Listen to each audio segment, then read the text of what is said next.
ladies and gentlemen of the press, nandito nga tayo dahil andito tayong lahat dahil merong para makita at mapakinggan at makakuha ng report tungkol sa itong nangyari na pagkahuli nitong kalaki-laki na shabu na shipment. Ang estimate baka umabot ito ng 1.8 tons. So, ang ibig sabihin, ito na yung pinakamalaking huli na nagawa natin. But hindi lang ito. Meron na tayo as of today, ang huli natin is already 13 point something, 13.2, 13.3 tons. So, patuloy talaga. Marami talaga tayong nahuhuli. At this is the approach that we are taking to the drug war. Ang ating ginagawa, we take apart, binabaklas natin yung mga sindikato, kahit sino man. Ang nakita natin may kasabwat dito sa drug trade. Kahit sino man, kahit politiko ba na powerful politician o police o kung sino man, talagang iniimbestigahan natin. Kaya nagkaroon ng ganitong klaseng mga operation at nakahuli tayo ng kalaki-laki na 1.8 tons. Sa ngayon, just to give you a status report, as you can see, ang ginagawa ngayon, ini-inventaryo talaga kung gaano kadami itong nahuli na meth. Nakapag-test na ang PNP, tinest na yung nahuling shabu, very high quality itong nandito, very high potency. Ibig sabihin, yung mga pinanggalingan, kung saan pa yung mga, kung saan nanggaling, kung saan sinakay, anong origin, ngayon ay iniimbestigahan pa lang. Kaya the operation is ongoing at pabayaan muna natin ang ating mga kapulisan together with the attached agencies ng PDEA, and the Dangerous Drugs Board, lahat we're working together para mabuo ang kaso rito, malaman talaga natin kung saan dinaan itong shipment ng shabu na ito. I would like also to point out that this is the biggest shipment of shabu na nahuli natin. But not one person died. Walang namatay, walang nagputukan, walang nasaktan. Basta't inoperate natin ng dahan-dahan, yun naman dapat ang approach. Para sa akin, yun dapat ang approach sa drug war. Na ang pinaka-importante is matigil natin ang pag-ship ng mga drugs dito sa pagpasok sa Pilipinas. Pero the one thing that's clear, pinasok ito, hindi ito galing dito sa Pilipinas.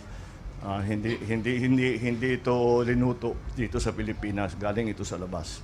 Ngayon, yung ruta kung saan nanggaling yun, ngayon pinag-aaralan pa natin at inimbestigahan pa. Alright? Okay. Any questions?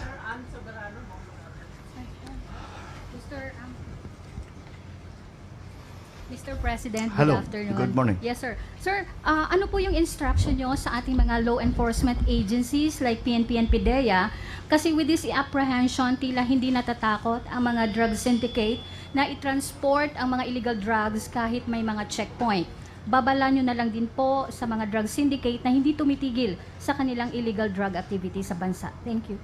Well, kailangan rin maintindihan, ang mga drug syndicate, pagka nahulihan, parang cost of doing business nila yan eh.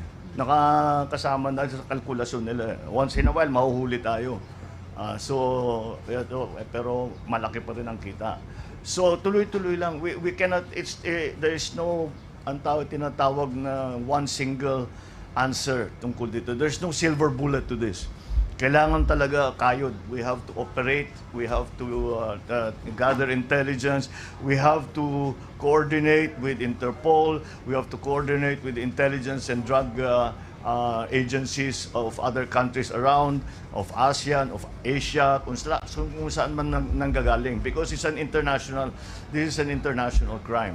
So we have to keep, there is no other solution but to keep doing this.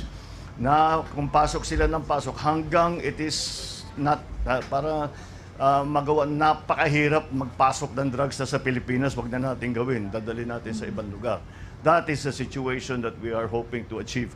Pero the only way to get that is to continue to prosecute the drug war, but well within the law, so that the cases can be filed, then the syndicates can be identified, the guilty parties can be arrested and eventually imprisoned.